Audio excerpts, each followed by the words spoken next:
name is Charlie Somsakat and I'm the co-founder of this project. Today is a really happy day because we have come to the school and we run the project this morning. There's a lot of cooperation from the school principal, the community, especially the students. Everyone is very active, is very enthusiastic and positive, and we have done a lot of things this morning. We have led the students to do a lot of tree plantings, and we have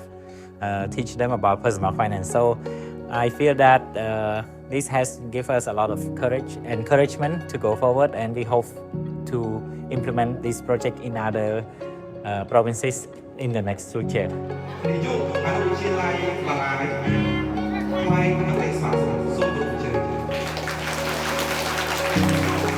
ថ្ងៃនេះគឺមានកិត្តិយសនៅគង់ភពដែលបានចូលរួមនៅក្នុងពិធីដាំដើមឈើរបស់គម្រោងរុក្ខកម្មពុកដែលបាននាំកូនឈើនិងសម្ភារៈសិក្សាមកជាអំណោយជូនទៅដល់សិស្សានុសិស្សអនុវិទ្យាល័យបារាំងគិតថាគម្រោងដាំដើមឈើនេះវាឆ្លើយតបនឹងបរិបទបច្ចុប្បន្នដែលអាកាសធាតុប្រែប្រួលខ្លាំងហើយទីធ្លាសាលាយើងខ្ញុំក៏ពុំសូវមានដើមឈើចឹងគម្រោងដែលបាននាំដើមឈើមកនេះពិតជាធ្វើឲ្យខ្ញុំពេញចិត្តជាខ្លាំងដើម្បីដាំពុកជាម្លប់ឲ្យសិស្សានុសិស្សហើយក៏ដូចជាជួយភពផែនដីយើងដែលកំពុងតែប្រែប្រួលអាកាសធាតុចុះបែបនេះដែរ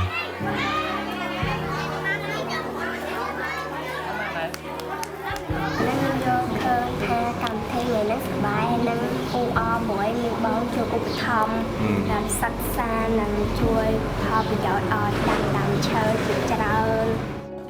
ដើមឈើច្រើនណាហើយចុះរៀនអីទៀតរៀនបានអីទៀតថ្ងៃនេះសម្រាប់រឿងការបំប្រាក់យើងចង់បានអ្វីនៅថ្ងៃអនាគតយើងអាចទិញបានហើយការដាំដើមឈើជាខ្យល់ដង្ហើមនិងជាម្លប់ដល់មនុស្សទាំងផ្សេង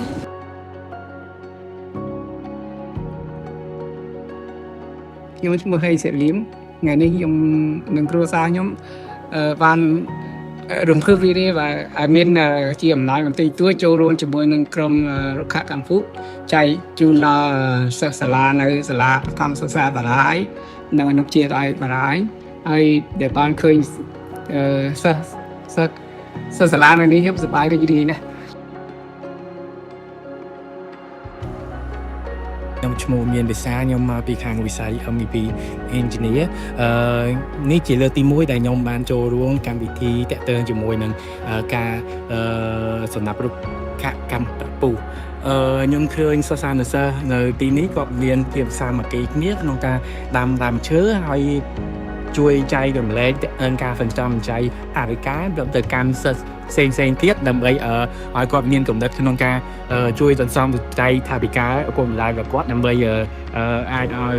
គាត់មានថវិកាខ្លះដើម្បីរៀនសូត្របន្តទៀតឬក៏ទិញសម្ភារៈសិក្សាដើម្បីរៀនសូត្រចាជាសួរនេះខ្ញុំឈ្មោះស្រីយ៉ាសម្រាប់ខ្ញុំការងារសមាជិកគឺជាកត្តាសំខាន់ដែលយើងអាចចែករំលែកទាំងសក្តានុពលរបស់យើងនិងកម្លាំងកាយកម្លាំងចិត្តក៏ទូទាត់ខ្លាំងទៅកាន់សង្គមរបស់យើងពីព្រោះការសក់ចិត្តគឺជាចលករដែលធ្វើឲ្យសង្គមយើងគឺចម្រើនរួមគ្នាចាសម្រាប់ខ្ញុំចូលរួមជាផ្នែកមួយជាមួយនឹងកម្មវិធីគម្រោងរុក្ខកម្មពុនេះខ្ញុំឃើញថាពិតជាមានអត្ថន័យហើយក៏ពិតជាមានតម្លៃណាស់សម្រាប់គុំខ្ញុំតលក៏សម្រាប់ស្នាគមខ្ញុំគ្នាជាពិសេសគឺក្មេងៗជំនាន់ក្រោយពីព្រោះថាអ្វីដែលយើងចង់បាននោះគឺយើងគឺជាគំរូដល់ក្មេងៗជំនាន់ក្រោយថាតើយើងអត់ផ្ដល់អ្វីខ្លះដល់គាត់មិនទាំងកម្លាំងកាយនិងកម្លាំងចិត្តជំរាបសួរខ្ញុំមកឈ្មោះខំដំណាក់ជា co-founder នៃគម្រោងរុក្ខកម្មពុសូមជម្រាបផងដែរថាគម្រោងរុក្ខកម្មពុមានគោលបំណងសំខាន់គឺជំរុញនិងលើកទឹកចិត្តការយល់ដឹងអំពីបរិស្ថានដល់កុមារនិងជាពិសេសមានគោលបំណងចង់ឲ្យមានភាពត្រជាក់ភាពនៅក្នុងសហគមន៍ដែលផ្ដល់ទៅដល់ការដាំដើមឈើក្នុងគ្នាគម្រោងយើងមានគោលដៅដាំដើមឈើចំនួន 2,500 ដើមនៅក្នុងខេត្តក្រុងចំនួន 5 ហើយខ្ញុំពិតជាមានសូមក្តីរាប់សូមឡារីករាយសារថ្ងៃនេះយើងបានធ្វើគម្រោងលើកទី1ហើយយើងមើលឃើញថាការចូលរួមរបស់សិស្សសាលាលោកគ្រូអ្នកគ្រូនៅសហគមន៍មានការគាំទ្រយ៉ាងខ្លាំងចំពោះគម្រោងហើយខ្ញុំគិតថានេះគឺជាចំណុចមួយបង្ហាញពីការគាំទ្រយ៉ាងចម្បងដែលយើងគិតថាយើងនឹងអាចបំពេញក្តីសម័យដែលមើលឃើញថាការយល់ដឹងនិងការគាំទ្រទៅលើការដាំដើមឈើ ពិតជាមានសារៈសំខាន់ហើយសហគមន៍នឹងអាចទទួលយកនិងរួមគ្នាដាំដើមឈើហើយខ្ញុំជឿថាការស្ម័គ្រចិត្តរបស់ក្រុម ការងារក៏ដូចជាការស្ម័គ្រចិត្តរបស់សហគមន៍នឹងធ្វើឲ្យគម្រោងនេះសម្រេចបានហើយធ្វើឲ្យប្រទេសកម្ពុជាអាចសម្រេចបាននៅការប្រវត្តិប្រកបដោយចីរភាព នាងខ្ញុំឈ្មោះឡាយសុធីនីចានាងខ្ញុំគឺជាស្ថាបនិករបស់រុក្ខកម្ពុចាដែលមានការត្រួតត្រាមឡើងពីសហស្ថាបនិកមានដូចជាលោកឆាលីសំសុក្រិតនិងលោកស៊ូមលីសមនិងលោកខនម៉ាណាមានមូលហេតុធំចំនួន3ដែលបង្កើតឲ្យមានគម្រោងរុក្ខកម្ពុក្រោយពីយើងបានជួបពិភាក្សាក្រុមជាមួយនឹង IATH Forum ដែលបានជួយមកប្រទេសកម្ពុជាកាលពីឆ្នាំមុនហើយយើងក៏បានធ្វើប្រាណថារុក្ខកម្ពុគួរតែត្រូវបានធ្វើទៅលើអ្នកដែលជាកូនដែរសិស្សានុសិស្សដែលរៀនថ្នាក់ទី7ដល់ថ្នាក់ទី9ហើយគោលដៅគឺឲ្យគាត់ដាំឈើដើម្បីបង្កើតនៅសហគមន៍បៃតង ទី2ទៀតឲ្យគាត់ចេះសំចៃលុយកាក់ពីព្រោះវាជារឿងមួយដែលផ្ដល់នៅ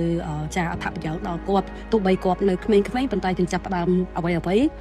ចាពីក្មេងឡើងទៅដែលពាក្យចាស់យើងហៅថាដំដៃតនៅក្ដៅបដៅមនុស្សតនៅក្មេងហើយទី3ចាគឺជាការរួមបញ្ចូលគ្នាចាសមាគមអតីតសហកម្មកម្ពុជាទៅដូចជាការជួបជុំជាមួយអ្នកស្ម័គ្រចិត្តជាច្រើនដើម្បីយើងធ្វើការរួមគ្នាដើម្បីសង្គមមួយពោពេញទៅដោយភាពបៃតងនិងការប្រើប្រាស់ហិរញ្ញវត្ថុមួយដ៏សមហេតុផលចាសូមចាចូលរួមទាំងអស់គ្នាដាំដើមឈើដើម្បីជួយភពផែនដីរបស់យើង តោះដាំដើមឈើទាំងអស់គ្នា